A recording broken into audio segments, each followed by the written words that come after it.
Le travail des humoristes est de plus en plus sur les réseaux sociaux. Moi, c'est là que je fais la majorité de mon contenu, puis surtout, c'est là que je vais rejoindre mon public pour ma promotion. Donc, il y a une grosse part de ma validation en tant qu'artiste qui passe par le reach et le nombre de likes que je reçois. Puis ça, c'est problématique pour ma santé mentale.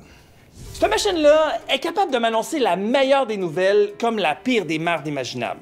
Et moi, ça me rend un peu fou. Puis c'est de ça que je veux te parler aujourd'hui, la santé mentale puis les réseaux sociaux. Il y a beaucoup de mon anxiété qui semblait provenir de mon utilisation des réseaux sociaux. Puis un des premiers dangers, c'est l'attrait de l'instantanéité. Je sais pas si tu as déjà entendu parler du chien de Pavlov.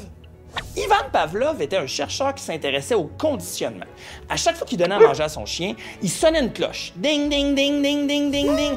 Après une couple de temps, même s'il n'y avait pas de nourriture, il avait juste à sonner la cloche et le chien salivait. T'as entendu ça, ce son-là? Ça, c'est notre cloche de Pavlov. Moi, j'ai enlevé les notifications, les pastilles rouges, tous les sons de toutes les applications sur mon téléphone, sauf la messagerie puis les courriels. Comme ça, si je veux aller sur Instagram, il faut que je fasse le choix d'y aller voir ce qui se passe. C'est tough parce qu'il faut se battre contre ce qu'on appelle le FOMO. Faut toujours aller voir s'il se passe de quoi. Et c'est ça l'affaire, il faut apprendre à choisir qu'est-ce qu'on va manquer. Parce qu'on va toujours manquer quelque chose. Moi, je réponds pas tout le temps tout de suite. Puis ça gosse peint du monde. Et moi, j'ai décidé de faire ce choix-là parce que ça va mieux, ça aide ma santé mentale.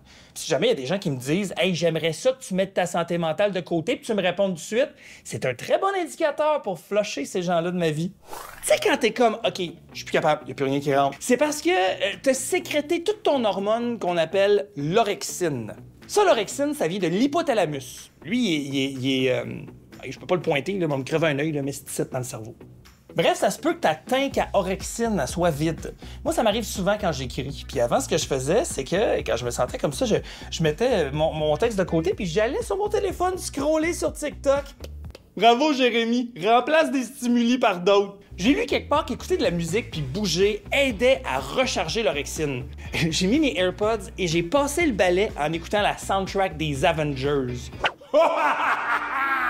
T'essaieras ça. J'ai l'impression de défendre l'humanité contre la poussière.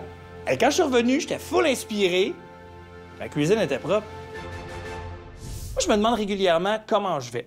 Bon, moi, je le fais en parlant tout seul à un miroir. T'es pas obligé d'être intense comme moi, là, mais juste se demander qu'est-ce qui m'inquiète ces temps-ci? Qu'est-ce qui m'empêche de dormir? Est-ce que mes stress ou mes problèmes ont une influence sur mes réseaux sociaux ou est-ce que justement mes réseaux sociaux stressent et influencent mes comportements dans la vraie vie? Faut être vigilant. Est-ce que je ghost les gens? Est-ce que j'écris plus à du monde puis je devrais moins? Ou est-ce que je fuis un groupe? Est-ce qu'être plus présent sur les réseaux sociaux, ça me fait me sentir être plus connecté? Ou est-ce qu'au contraire, ça m'isole? Parce que l'important, c'est que oui, il faut être connecté ici, mais il faut surtout rester connecté là. Il est correct. C'est beau.